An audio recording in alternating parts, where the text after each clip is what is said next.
successful ang 48 anniversary ng South Turkey. Meron ka bang pasalamatan? Magandang hapon sa inyo lahat. Hapon sa ating lahat. Sa ating kasita.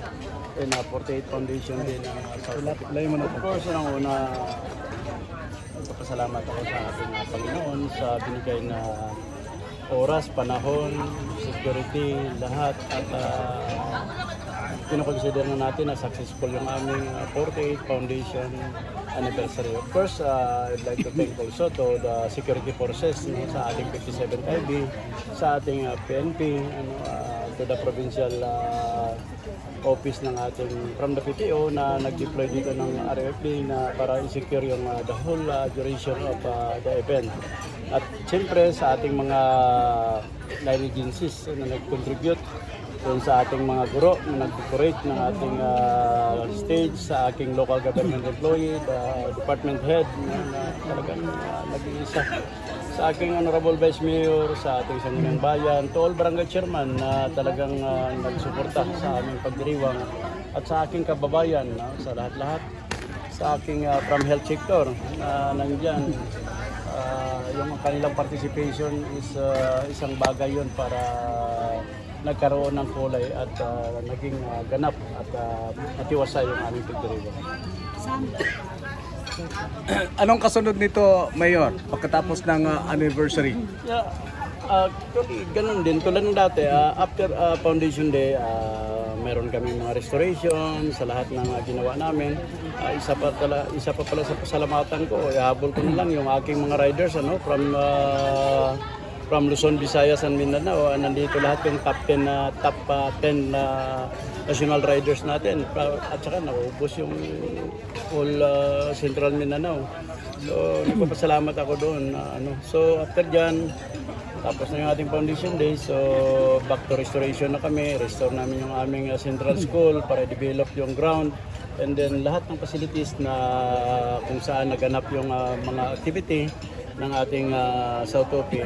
So, yung ating local government is part of this. Mayor, last turn na po niyo sa politics po dito po sa bayan mo ng South Turkey po. Pero lalong ginabungga mo po yung founding anniversary at bakit po? I am elected as a mayor. I am elected and now I have a task to para gawin ko yung aking trabaho as a mayor.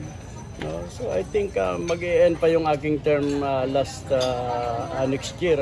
So doon mag-e-end yung aking term. So as part ng aking serbisyo as a mayor, I think walang reason na hindi ko gawin yung aking trabaho intended sa bayan at sa tao. Mayor, ilang pundo na mahigit isang buwan na activity po dito sa bayan? Actually, every year meron kaming allocation na 4.5 million intended lang sa ating long month celebration ng ating munisipyo. Mayor, doon po sa Sulagad Festival, 6 Sulagad Festival, sino po ba yung naging authority? Actually, ang 6 Sulagad Festival, the Sulagad term actually nag-invite kami ng from national NCCA, Culture and the Arts, pinakrap namin what is South Turkey, who is South Turkey, and now South Turkey is belong to indigenous kumbaga IP, mga IP dominated to because 65% to 70% Tiduray community kami dito. So the term Sulagad is galing yun sa Tiduray words, and now tiningnan nung from na-invite namin from NCCA kung paano talaga ba nabuhay ang mga naunang katutubo natin sa bayan na to. Kaya they are happy sa kanilang simpleng pamumuhay. Sinatawag natin na nakarelay lang sila sa mga root crops, mga ganon. Kaya pinagbuo-buo yun, kaya nagawa na Sulagad. Because ang Sulagad, sabi nga nila, this is pag ang term Sulagad gamitin mo, this is a fruitful, parang fruitful ba? Masaganang ani, parang ganon. Mayor, follow-up na lang, ngayon po ang culmination din ng 40th founding anniversary dito po sa bayan ng South Turkey. Ano po ba yung asahan ng taong bayan na doon po sa culmination day, meron po ba tayong mga celebrity na inaasahan? Actually, this is the end of the long weeks o long month celebration natin.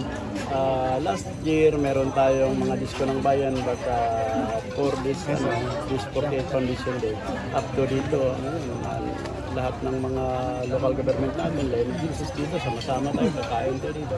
But after this, yun na, end of the tanong Lastly, na namin. Mayor, message na lang po sa mga taong bayan po, pasalamat po. Yun, sa lahat ng mga nakilahok at tinangkilik yung aming mga programa, klase-klaseng programa na ginawa natin.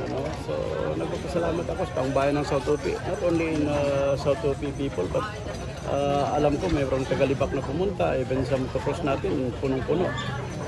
Galing ng ibang bayan yun. So, nagpapasalamat ako sa nila. At siyempre, hindi mangyari yun kung hindi dahil sa suporta ng from the Peace and Order sector natin at saka yung ating Lady Agencies na sumuporta sa local government natin, from barangay local government at saka sa aking local government unit mismo sa ating mga department heads. Okay. Balik-balik na ako sa inyo. Sakit na